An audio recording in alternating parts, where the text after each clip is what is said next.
KBR news కి స్వాగతం. వరద బాధితులకు నెహ్రూ ఫౌండేషన్ ద్వారా 40,000 బిర్యానీ ప్యాకెట్లు అందజేయనున్నట్లు జగ్గంపేట ఎమ్మెల్యే జ్యోతి నెహ్రూ అన్నారు. గత కొద్ది రోజులుగా కురుస్తున్న భారీ వర్షాల కారణంగా విజయవాడలో 3 లక్షల మంది వరకు వరద ముప్పుకు గురై ఆకలి కేకలతో వెలవెల్లాడుతున్నారన్నారు. రాష్ట్ర ముఖ్యమంత్రి చంద్రబాబు నాయుడు ఆదేశాల మేరకు నెహ్రూ ఫౌండేషన్ ద్వారా 40,000 బిర్యానీ ప్యాకెట్లు, 1,00,000 వాటర్ ప్యాకెట్లను వాహనాల్లో తరలించి మంగళవారం రాత్రికి వరద బాధితులకు అందజేయడం జరుగుతుందన్నారు. ఈ కార్యక్రమానికి సహకరించిన ప్రతి ఒక్కరికి అభినందనలు తెలియజేశారు. వరద బాధితుల కోసం ఆహార ప్యాకెట్లతో వెళుతున్న వాహనాలకు కాకినాడ జిల్లా తెలుగుదేశం పార్టీ అధ్యక్షులు జ్యోతుల నవీన్ జెండా ఊపి ప్రారంభించారు.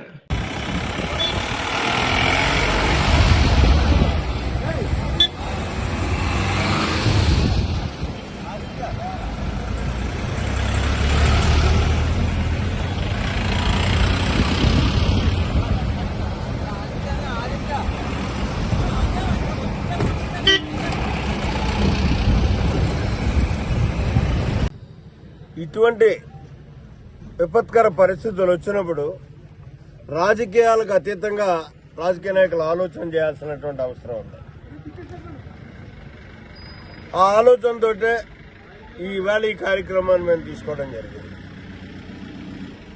మా నాయకుడు చంద్రబాబు నాయుడు గారు చూసుకున్నట్టయితే మన నాయకుడు, మన ముఖ్యమంత్రి గారు ఒక బాధ్యత ఉన్నటువంటి వ్యక్తిగా బాధితులతో నిత్యం తిరుగుతూ రాత్రి 3 గంటల దాకా కూడా ఆయన ఎక్కడ నిద్రపోకుండా తిరిగి ఒక మనోధైర్యాన్ని కల్పిస్తుంటే,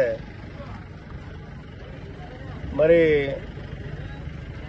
పులివెందుల ఎమ్మెల్యే గారు, ఆయన ప్రతిపక్ష నాయకుడు కూడా కాదు, అయినా నాకు ప్రతిపక్ష నాయకత్వం కావాలి అని కోర్టులకు వెళ్తున్నటువంటి పరిస్థితి.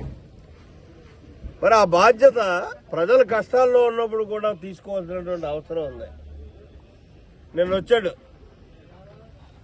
వచ్చి ఏం చెప్తాడండి, రాష్ట్ర ప్రభుత్వం వైఫల్యం చెందింది, అందుకే వరద వచ్చేసింది. ఏంటి రాష్ట్ర ప్రభుత్వం కానీ గొడిగెత్తే నీరు ఆగిపోద్దా? ఇది విపరీతమైనటువంటి వర్షం, 40 సెంటీమీటర్లు కూడా ఒక్కొక్క ప్రాంతంలో కురిసినటువంటి పరిస్థితి ఉంది.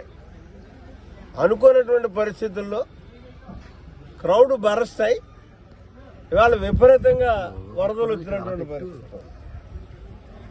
ఈ పరిస్థితులను కూడా తెలుసుకోలేనటువంటి మూర్ఖత్వంతో నేను ప్రతిపక్షం అంటే మంచి చేసినా చెడు చేసినా సరే విమర్శించడమే నా వంతు అనుకునేటటువంటి విధానంలో అతను తెలుగుతగ్గా మాట్లాడుతుంటే నాకు జాలేసింది. ప్రజలు అందుకే ఇతనికి ప్రతిపక్ష హోదా కూడా ఇవ్వలేదు, వాస్తవం గ్రహించి. ఎందుకంటే ఈరోజు రాజకీయం చేసుకోవాల్సిన పని ఏంటంటే, నువ్వు కనీసం ఒక వాటర్ ప్యాకెట్ తెచ్చావా? ఎవరు నువ్వు ఆదుకున్నావు? నువ్వు కానీ నీ పార్టీ కానీ. వేళ 3 లక్షల మంది అన్నార్తులై ఆక్రమణలు చేస్తుంటే ఏ ఒక్కడికన్నా ఒక అన్నం పెట్టినటువంటి పరిస్థితి ఉందా నీలో? మళ్ళీ నీకు ప్రతిపక్ష హోదా కావాలా? చంద్రబాబు నాయుడు వల్ల ఈ విపత్తు వచ్చిందంటాడు. ఏంటది? ఏం మాట్లాడాలో తెలియనటువంటి పరిస్థితులు. నువ్వు కనీసం ఏమీ ఇవ్వకపోయినా బాధితుడిని శాంతపరచడానికి ఉపశమనం మాట్లాడాలి. మేమంతా నీ వెనకాల ఉన్నాం, మిమ్మల్ని ఆదుకుంటాం. ప్రతిపక్షంగా అధికార పక్షం కానీ ఎక్కడ ఆదుకోకపోయినా సరే మేము ఫైట్ చేసి పోరాటం చేసి మిమ్మల్ని ఆదుకునేటటువంటి పరిస్థితి కల్పిస్తాం. ప్రస్తుతానికి మేము ఉన్నాము అని చెప్పేసి చెప్పాల్సింది పోయి అక్కడ కూడా రాజకీయం. కానీ ఒకటి మెచ్చుకోవాలా, మన లోతు నీళ్ళలోకి వస్తాడు.